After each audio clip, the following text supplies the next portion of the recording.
নমস্কার। গল্প যখন ভাবাই চ্যানেলে সকল শ্রোতা বন্ধুকে আবারও স্বাগত। আমার আজকের নিবেদন শীর্ষেন্দু মুখোপাধ্যায়ের ছোট গল্প বড় চোর ছোট চোর। গল্প পাঠে আমি ইন্দু।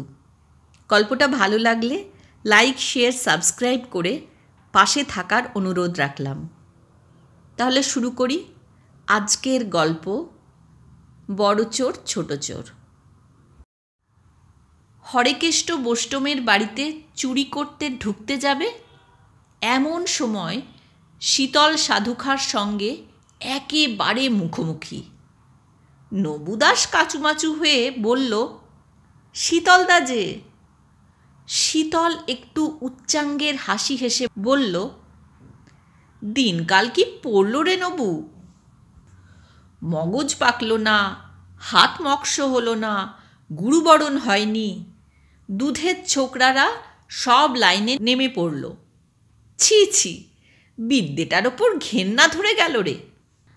শীতল দাস মান্যগণ্য লোক, লাইনে তার খুব নামডাক, বয়সেও বড়। তবু কথাগুলো শুনে নবুর ভারী আঁতে লাগল।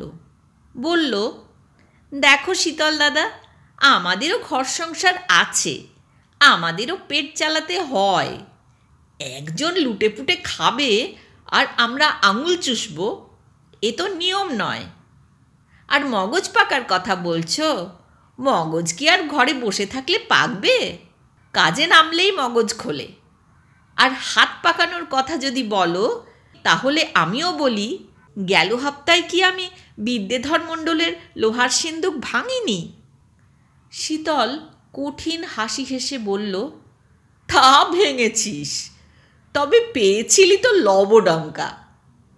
সিন্দুকের জিনিস সেদিনই বিদ্যেধর সব সরিয়ে ফেলেছিল। তোর বরাতে জুটেছিল এক বান্ডিল দস্তাবেজ, এক পুটুলি তামার পয়সা আর 25টা টাকা। নবু বলল, সেটা বড় কথা নয় শীতলদা, সিন্দুক যে ভেঙেছিলাম সেটা তো স্বীকার করবে। এভাবে দুজনের মধ্যে তুমুল তর্ক বেঁধে গেল। তবে কোনো চেঁচামেচি নেই, ঝগড়া হচ্ছিল ফিস ফিস করে, যাতে গেরস্তর ঘুম না ভেঙে যায়। ফিস ফিস করে ঝগড়া করা সোজা কথা নয়, এলেম লাগে। শীতল বলল, দেখ নবু, বড়দের মুখে মুখে যে কথা বলতে নেই, এই শিক্ষেটাও তোর হয়নি দেখছি। চোর ডাকাত যাই হোস, মানির মানটা তো দিবি। যাগে, এখন তুই কেটে পড়। সামনের ফাল্গুনে আমার ছোট মেয়ের বিয়ে, পাত্রপক্ষ 6,000 টাকা পণ চেয়েছে, তার ওপর সোনাদানা। বিয়ের খরচ খরচা তো বড় কম নেই। তুই বরং শিবু হালুইয়ের বাড়িতে গিয়ে কাজ সেরে আয়। সকালে গরু কিনতে প্রতাপপুরের গোহাটায় যাবে বলে শিবু 7,000 টাকা জোগাড় করে রেখেছে। খাটের নিচে মেটে হাঁড়িতে আছে, যা গিয়ে হাসিল করে আয়। প্রেস্টিজে লাগলেও নবু আর কথা বাড়ায়নি। শীতলদাকে চটিয়ে লাভ নেই। বুড়ো চোরদের একটা জোট আছে, সে নতুন লাইনে নেমেছে। ট্যান্ডাই ম্যান্ডাই করলে বিপদ হতে কতক্ষণ। বুড়ো চোরদের সে পছন্দ করে না বটে, কিন্তু এটা মানে যে শীতল সাধুখা, বিরিঞ্চি মণ্ডল, বীরু গায়েন, হরিপদ কীর্তনিয়ার মতো ওস্তাদের কাছে অনেক কিছু শেখার আছে। ওদের দোষ একটাই, নবুকে তারা ধর্তব্যের মধ্যেই আনে না। একটু দাঁড়িয়ে শীতল সাধুখার হাতের কাজ আর কৌশলটা দেখার ইচ্ছে ছিল নবুর, কিন্তু দেরি হয়ে যাবে বলে আর দাঁড়ায়নি। মুশকিলটা হলো, শিবু হালুইয়ের বাড়িতে ঢুকতে যেতেই শিবুর মেজখুড়ো যে একটু মাথা পাগল লোক, এটা তার খেয়াল ছিল না। লোকটার দোষ হলো, দাওয়ায় বসে সারা রাত বকবক করে। লোকে বলে পবন খুঁড়ো নাকি ভূত প্রেতের সঙ্গে কথা কয়। দাওয়ার দিকটায় সুবিধে নেই দেখে নবু পিছন দিকটায় কচুবন পেরিয়ে গিয়ে জানলা ফাঁক করল বটে, কিন্তু কাজটা মোলায়েম হলো না। দুবার দুটো খটাং আর মচাং শব্দ করে ফেলল। শীতল সাধু খাঁ ভুল বলেনি, এখনও তার সত্যি হাত মক্স হয়নি, গুরুমারা বিদ্যেও নেই। তবে পাকা মাথা হলে ভালো করে সুলুক সন্ধান আর আপদকালের ফন্দি ফিকির জেনে বুঝে আসত। বিপদটা হলো ওই শব্দে সামনের দাওয়ায় পবন খুঁড়োর বকবকানি বন্ধ হয়ে গেল, আর ঘরের ভিতর থেকে শিবু হালুই ঘুম জড়ানো গলায় একটা হাঁক মারল। বলি, ও মেজ খুড়ো, কথা কইছ না যে বড়, তোমার কথা বন্ধ হলে যে আমার ঘুমের অসুবিধে হয়। পবন খুড়ো বলল, এই একটু জল খেলুম বাপ, কথা তো সেলাই করতে হয় কি না, তাই গলাটা শুকিয়ে যায়। টেনে ঘুম দে বাপু, কথা থামাচ্ছি না। পবন খুড়ো ফের বকবক শুরু করল।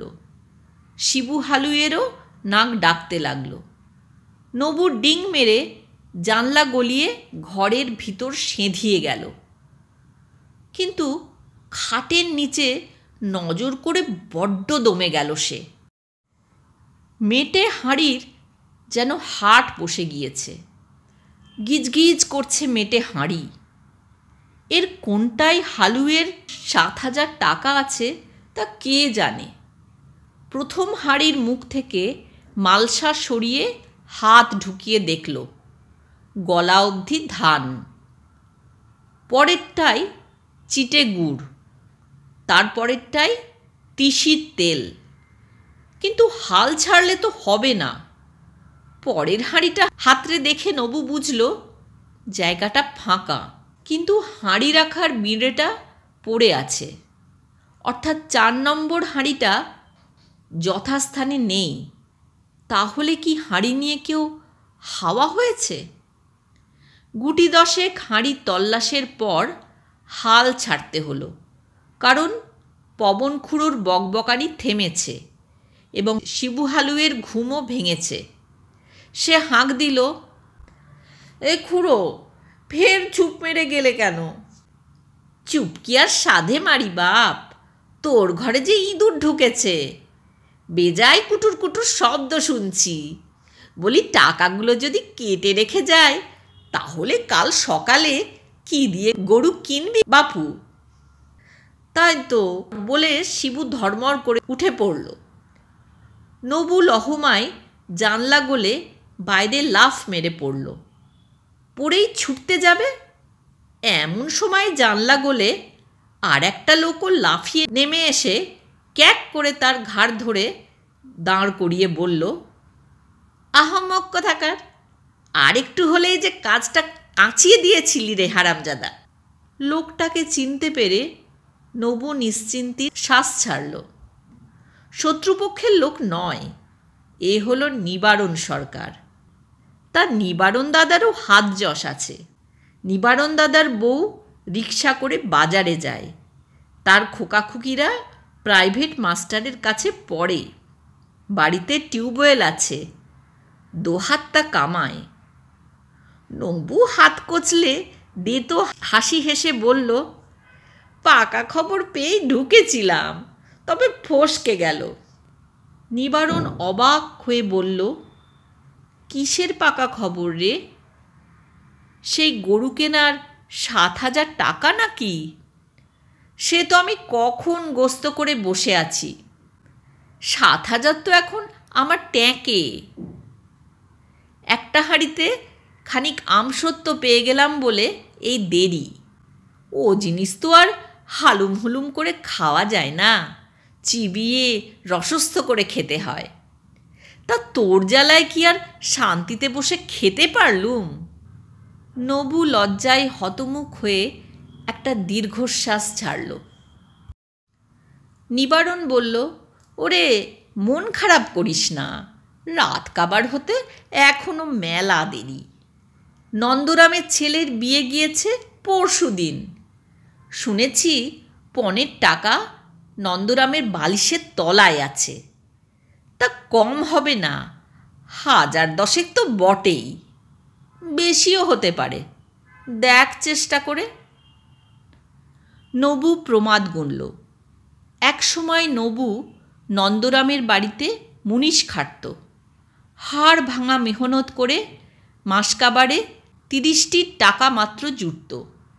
তার উপর নন্দরাম ভারী রাগী মানুষ। রেগে গেলে হাতের কাছে যা পাবে তাই ছুঁড়ে মারবে।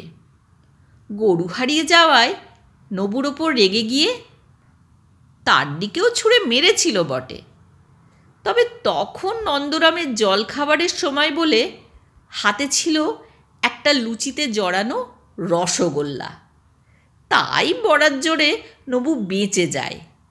আর সেই প্রথম রসগোল্লা দিয়ে লুচি খেতে কেমন লাগে তার টের পেয়েছিল। স্বাদ এখনও মুখে লেগে আছে। সুবিধে শুধু এইটুকু যে নন্দরামের অ্যালসেশিয়ান কুকুরটা তাকে খুব চেনে, আর বাড়ির সুলুক সন্ধানও নবুর জানা। দেওয়াল টপকে বাগানে ঢোকা জলের মতো সহজেই হয়ে গেল। কুকুরটা তেড়ে আসতেই নবু আমি রে আমি বলে তার গায়ে মাথায় হাত বুলিয়ে দিতেই সেটা লেজ নেড়ে হাত পা চেটে দিতে লাগল। সাফাইয়ের লোক ঢোকার ছোট দরজাটার ছিটকিনি বরাবরই নড়বড়ে ছিল। বাইরে থেকে সেটা খুলে ফেলতে কোনো মেহনতের দরকার হলো না। গ্রিলের তালাটা মোটকে দোতলায় উঠে যাওয়া অবধি গা মোটে ঘামলই না নবুর। তবে তার তো কপালটা বিশেষ ভালো নয়, শেষ রক্ষে হলে হয়। মুখখানা গামছায় ভালো করে জড়িয়ে নিল নবু। তারপর নন্দরামের শোয়ার ঘরের দরজাটায় হাত লাগালো। পাকা হাত হলে কোনো সমস্যাই নয়, কিন্তু মুশকিল হলো নবুর হাত এখনও নিতান্তই কাঁচা। শিক ঢুকিয়ে ভিতরের ছিটকিনি খুলবার কসরত করার সময় একটা ঢপ এবং একটা ঢং শব্দ সে সামাল দিতে পারল না। আর কপালের এমনই ফের যে দরজার পাল্লাটা খুলতে যেতেই কবজায় এমন বিকট ক্যাঁচ ক্যাঁচ শব্দ হলো যে তাতে পাথরেরও ঘুম ভেঙে যায়। আর হলোও তাই। কাঁচা ঘুম ভেঙে নন্দুবাবু উঠে বসলেন। গুরুগম্ভীর গলায় বলে উঠলেন, কে রে, কার এত সাহস, কার ঘাড়ে দুটো মাথা যে এই অসময়ে আমাকে বিরক্ত করিস? নবু বুঝল এই মৌকাটাও গেল। শীতল দাদা যা বলেছিল তা হাড়ে হাড়ে সত্যি। সে এখনো দুধের শিশু। বারবার 3বার কাজ ফসকে যাওয়ায় মাথাটাও যেন কেমন ধারা হয়ে গেল নবুর। সে হঠাৎ বলে বসল, কাজের সময় এত চেঁচামেচি করবেন না তো মশাই, ওতে ভারী অসুবিধে হয়। এই কথা শুনে নন্দরাম এমন হতবাক হয়ে গেল যে প্রথমটায় মুখে বাক্য সরল না। তারপরে হঠাৎ তবে রে বলে একটা হুঙ্কার ছেড়ে উঠে হাতের কাছে যা ছিল তাই তুলে ছুঁড়ে মারল নবুর দিকে। বরাবরই নন্দরামের হাতের টিপ খুব ভালো, খুবই ভালো। লুচিতে জড়ানো রসগোল্লাটাও নবুর কপালে এসে লেগেছিল, এটাও লাগলো। নবু দুহাতে কপাল চেপে ধরে আঁক শব্দ করে বসে পড়ল বটে, কিন্তু বসে পড়েই বুঝতে পারল তার হাতের কোষে এক বান্ডিল নোট। ধুতির কষি আঁটতে আঁটতে নন্দরাম খাট থেকে নামবার আগেই অবশ্য নবু এক লাফে চৌকাঠ ডিঙিয়ে দুদ্দার সিঁড়ি ভেঙে বাগান পেরিয়ে দেওয়াল ডিঙিয়ে হাওয়া। পরদিন কালুচরণের দোকানে ঢুকেই নবু টের পেল বুড়ো চোরেরা তাকে আড়ে আড়ে দেখছে। তুচ্ছতাচ্ছিল্যের ভাবটা আর যেন নেই বলেই মনে হচ্ছে। শীতল সাধুখাঁর চোখে একটু শ্রদ্ধার ভাবও যেন দেখতে পাচ্ছিল নবু। তা সে যাই হোক, নবু বেশ বুক ফুলিয়ে মাথা উঁচু করেই বসে রইল। এতক্ষণ শুনছিলেন শীর্ষেন্দু মুখোপাধ্যায়ের ছোট গল্প বড় চোর ছোট চোর।